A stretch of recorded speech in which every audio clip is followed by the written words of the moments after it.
ACN Physicians, la clínica del Dr. Marcelo Lam en Miami, presenta Vida con Salud, un programa sin precedentes, con información responsable y útil sobre medicina tradicional china y los avances más relevantes de tratamientos integrados contra el cáncer.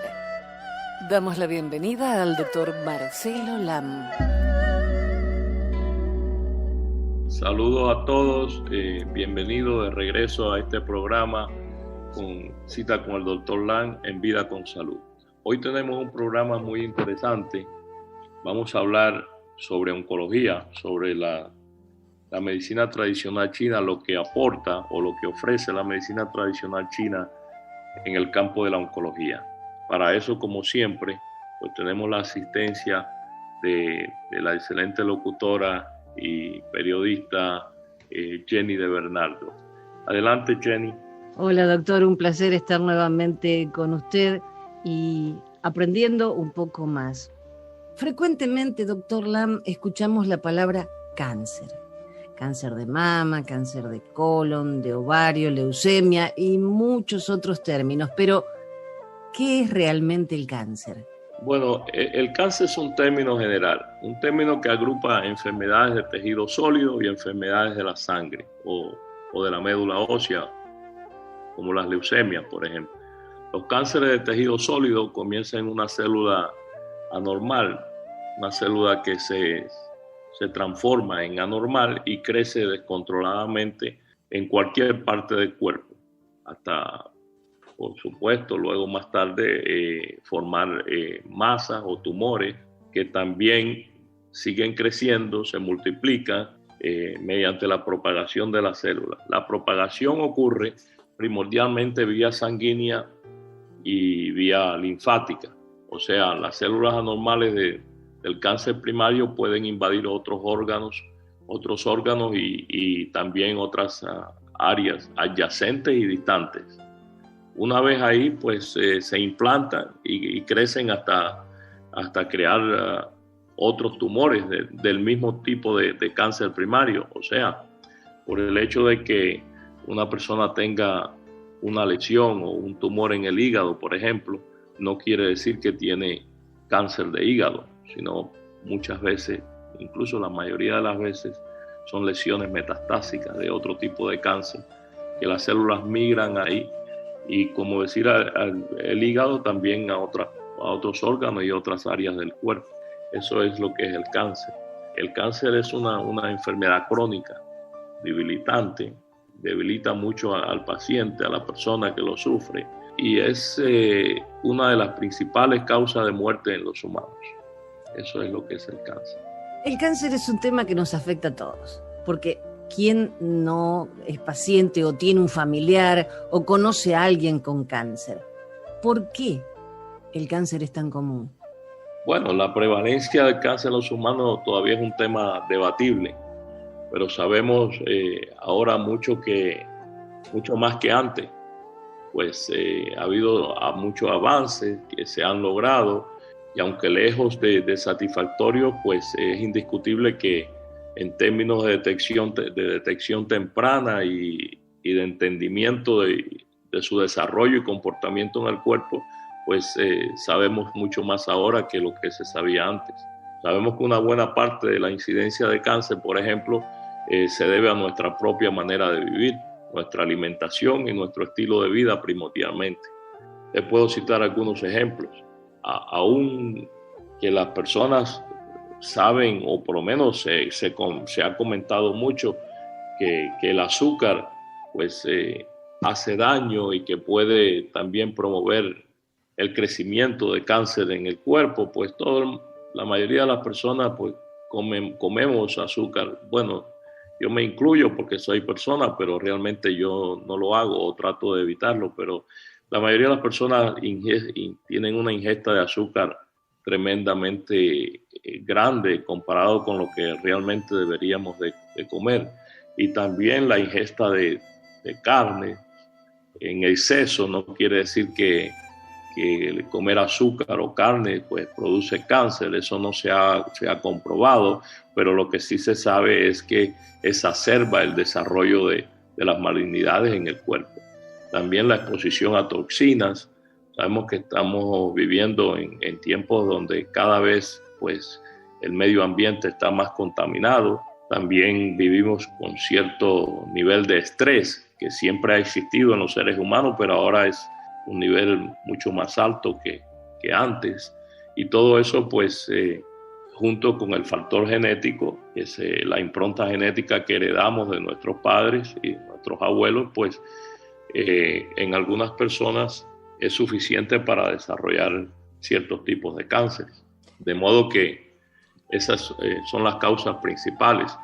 Pero la alimentación y nuestro estilo de vida es esencial. Sabemos que un % grande de los cánceres son causados por nuestra propia conducta, lo que hacemos en cuanto a lo que ingerimos y nuestro estilo de vida. Hay personas que abusan, por ejemplo, del mismo cigarrillo, del tabaco, otros abusan de drogas, de alcohol, incluso de drogas farmacéuticas. Todo eso contribuye a la formación de cáncer. También es importante la ingesta de verduras, porque hay personas que comen mucha carne, por ejemplo, y muy poca o ninguna verdura en su alimentación. Y sabemos que las verduras pues proveen, como he dicho incluso en otros programas, el sulfurafano, principalmente las verduras de la familia de los crucíferos, que son esas verduras de hojas verdes, como por ejemplo la col, o lo que en algunos lugares también le llaman repollo, la selga, el rapini, el collard green, que ayer incluso aprendí que en español se llaman hojas de berza. Y yo no sabía que esa verdura se llamaba así, hojas de berza, que es lo que en inglés llamamos collard greens. Esos son verduras de alto contenido de sulfurafano y nos protegen no solamente contra la formación de cáncer de colon o colorectal, sino también con otras formas de cáncer. Incluso las investigaciones lo asocian con una mejoría en el riesgo de desarrollar cáncer de mama, cáncer de seno en la mujer. De modo que hay muchas cosas que podemos hacer mejorando nuestra dieta. Usted menciona la alimentación como un factor que influye en la evolución de un cáncer. ¿Qué alimentos debe ingerir una persona con cáncer y cuáles debe evitar? Bueno, como dije, el sulfurafano es una sustancia que nos protege contra muchos cánceres y es antiinflamatorio también y es uno de los principales componentes de las verduras de hojas verdes. Hojas verdes como la hoja de la berza que acabamos de hablar, y la col, todo eso protege mucho, pero también las frutas, muchas frutas es importantísimo. Y los otros días un paciente me preguntaba sobre el azúcar que hay en las frutas, y sí, las frutas contienen azúcar, pero no es un azúcar transformada, o sea, un azúcar sintética, un azúcar ya procesada, quiero decir, es una glucosa que está compuesta, o lo que llamamos fructosa, el azúcar de las frutas, y viene junto con fibras, con enzimas, o sea, de forma natural y en menos cantidad. Ese azúcar pues no hace daño en el cuerpo. El azúcar que hace daño es el azúcar que ya es una glucosa concentrada y que entra en el cuerpo de pronto simplemente como azúcar, como las que contienen, por ejemplo, los refrescos, los postres, todo eso. Eso realmente es un impuesto enorme al cuerpo y reduce la función, afecta la función inmunitaria del cuerpo humano.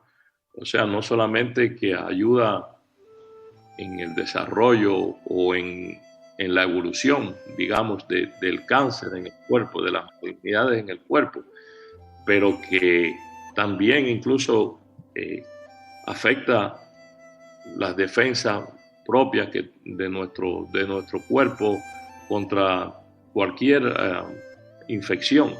Sabemos que el azúcar es muy, muy dañina para el funcionamiento del cuerpo humano. Alimentos que debemos evitar, el azúcar, yo diría que es el principal. Otros alimentos, bueno, pues debemos evitar comer en exceso, son las carnes. ¿Por qué? Porque son inflamatorias. Y como dije anteriormente, también no se ha podido probar en ningún estudio que causan malignidad. Pero sí sabemos y sí se ha probado en estudios que aumenta, o sea, el riesgo de desarrollar cáncer y la evolución de la malignidad.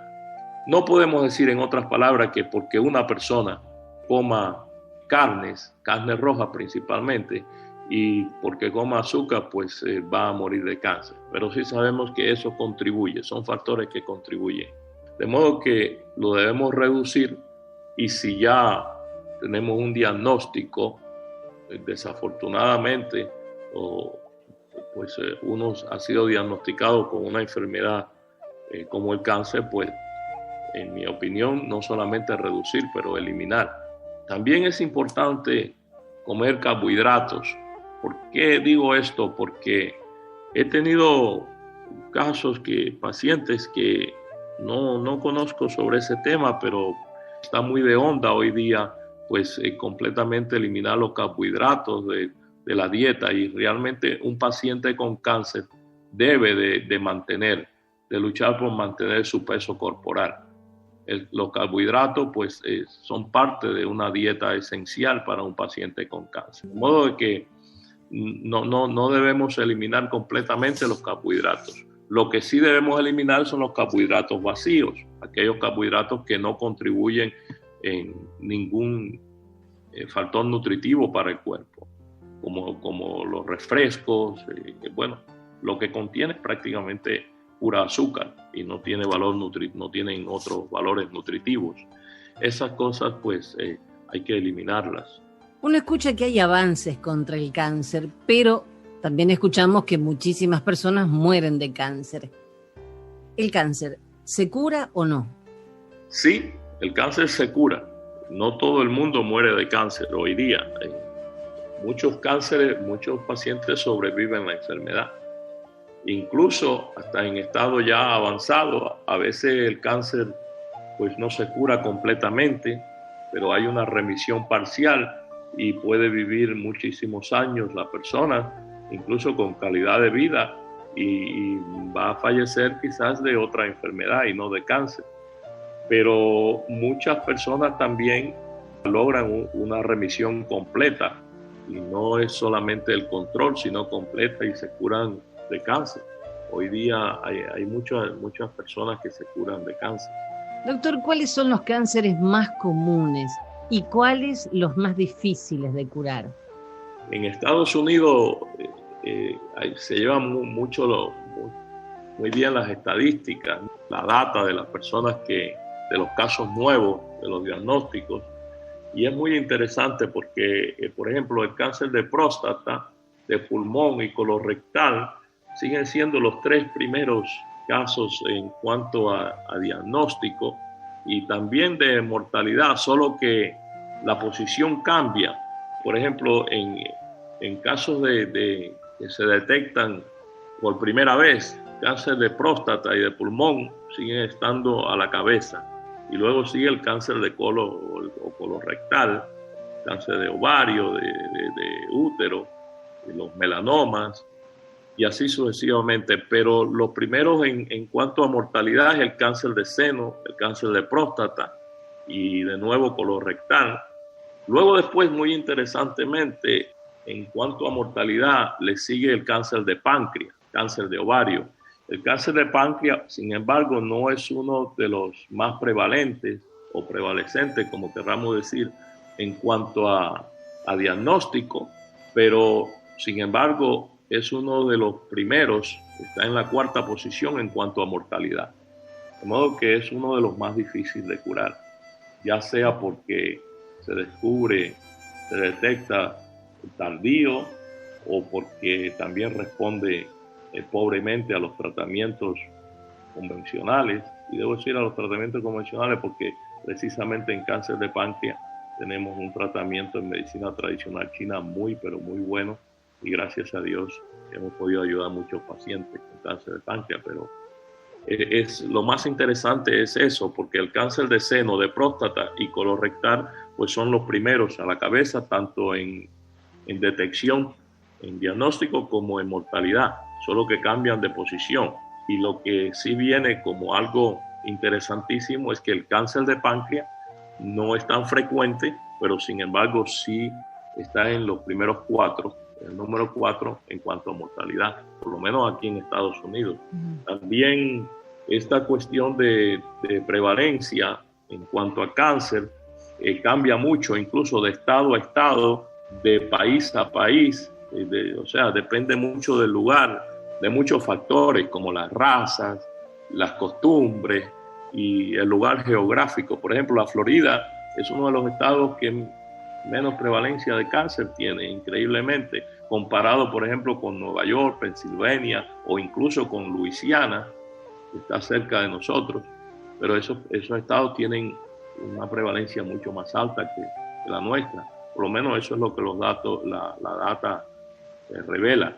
Y, por ejemplo, el cáncer de próstata y el cáncer de mama, que son prácticamente 2 epidemias en cuanto a mortalidad en Occidente y en incidencia también, pues en Oriente, en Asia, en China, en Japón, tiene una prevalencia muy, muy baja.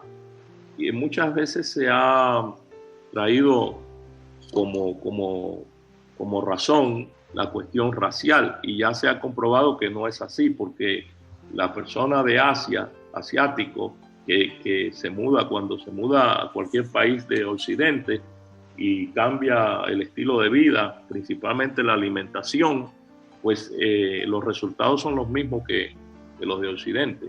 Eso prueba que la dieta sí juega, o sea, la alimentación juega un papel fundamental.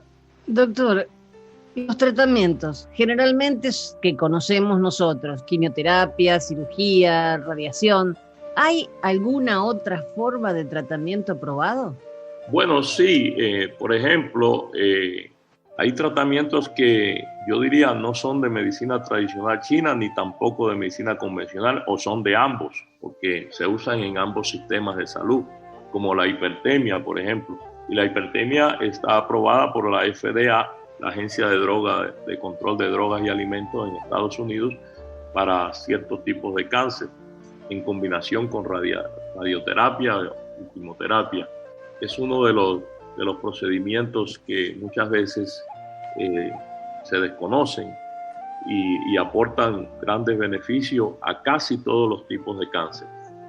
Por otra parte, en China, por ejemplo, y en Japón, existen otros tratamientos que también son tratamientos convencionales, a pesar de que están disponibles en esos países.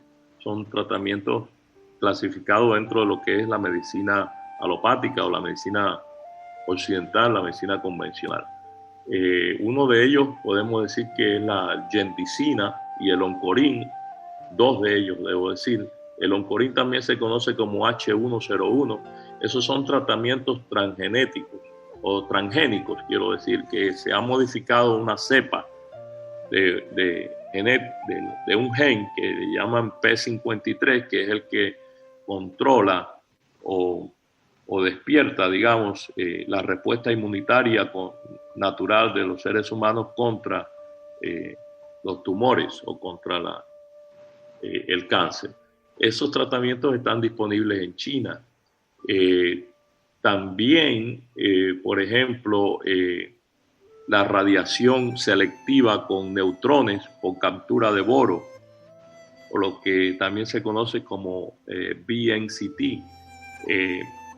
Es una radiación muy selectiva, una terapia binaria, o sea, donde 2 agentes son inofensivos, o sea, no tienen acción ninguna ni contra las células malignas ni contra las células buenas, las células normales. Solo tienen que juntarse los dos, unirse los dos para activarse. y eso permite una selección específica de acción contra el tumor, contra las lesiones exclusivamente, porque ellos administran boro o borón, o creo que en español se dice boro, y el boro se aloja selectivamente, o sea, solamente en el tejido tumoral, y luego después cuando se irradia con neutrones, pues solamente el tejido tumoral desaparece, no hay daño al tejido bueno. Ese tipo de terapia está disponible en otros lugares, lamentablemente no la tenemos disponible aquí en los Estados Unidos. De modo que sí, hay muchísimos procedimientos aprobados en cuanto a medicina convencional. Y en cuanto a medicina tradicional china, ni hablar. Hay muchísimas opciones de tratamiento con medicina herbaria. Por ejemplo, nosotros aquí en nuestra clínica en Miami, comúnmente usamos mucho una terapia que es sistémica y que también se puede usar en casi todos los tipos de cáncer, que es la terapia con inyecciones de artemisinina, que es un antineoplásico de espectro amplio, y es una terapia muy efectiva y sin embargo presenta muy pocos efectos secundarios. También usamos la inmunoterapia con astrágalos,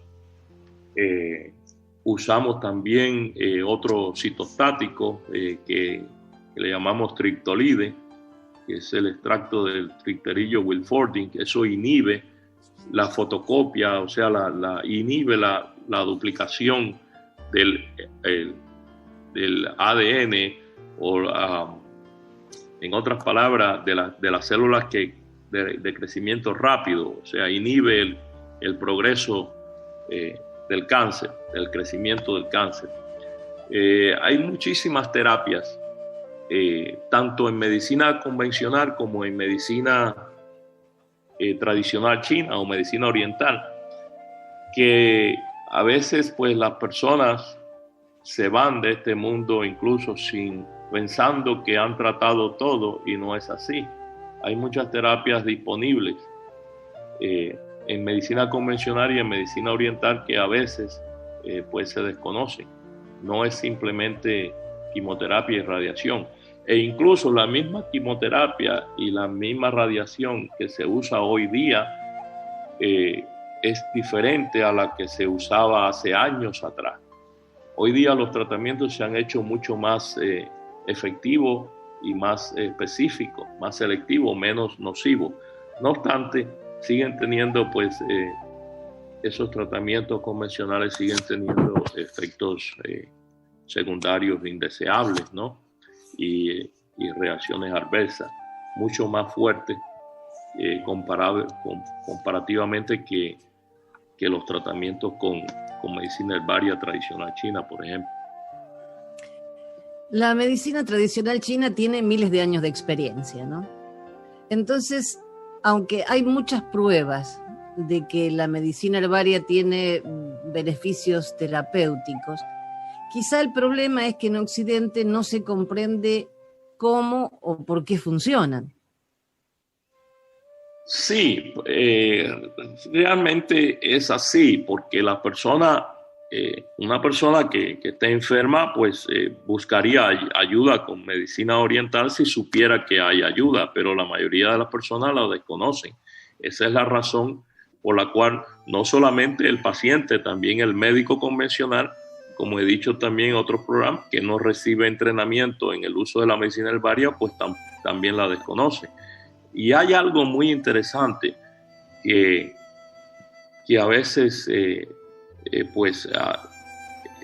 sale a reducir, y es que se desconoce, muchas de las personas desconocen que hay información científica, que hay investigación sobre medicina herbaria, y simplemente se le dice al paciente, bueno, pues no hay investigación sobre eso, o ese tratamiento no está aprobado por el FDA, y no es así. La medicina herbaria está legalmente disponible y regulada en los Estados Unidos. Lo que pasa es que está regulada diferentemente a lo que es la medicina farmacéutica convencional, que tiene un diferente regulación que la medicina herbaria. De modo que las personas a veces no usan la medicina, o la mayoría de las veces no usan la medicina herbaria por desconocimiento. Pero gracias a usted que ha hecho este ciclo de vida con salud, es una forma de que todos conozcan cómo la medicina tradicional china puede ayudarnos. Hacemos una breve pausa, doctor, y enseguida volvemos. TCN Physicians, la clínica del Dr. Marcelo Lam en Miami, dispone de medicina herbaria y tratamientos integrativos de alta calidad, basados en evidencias y con resultados clínicos excelentes. Muy importante, practicamos con ética, honestidad y compasión. Más información o citas al 305-267-4560. Hacemos una pausa y en minutos regresamos con Vida con Salud y el doctor Marcelo Lam.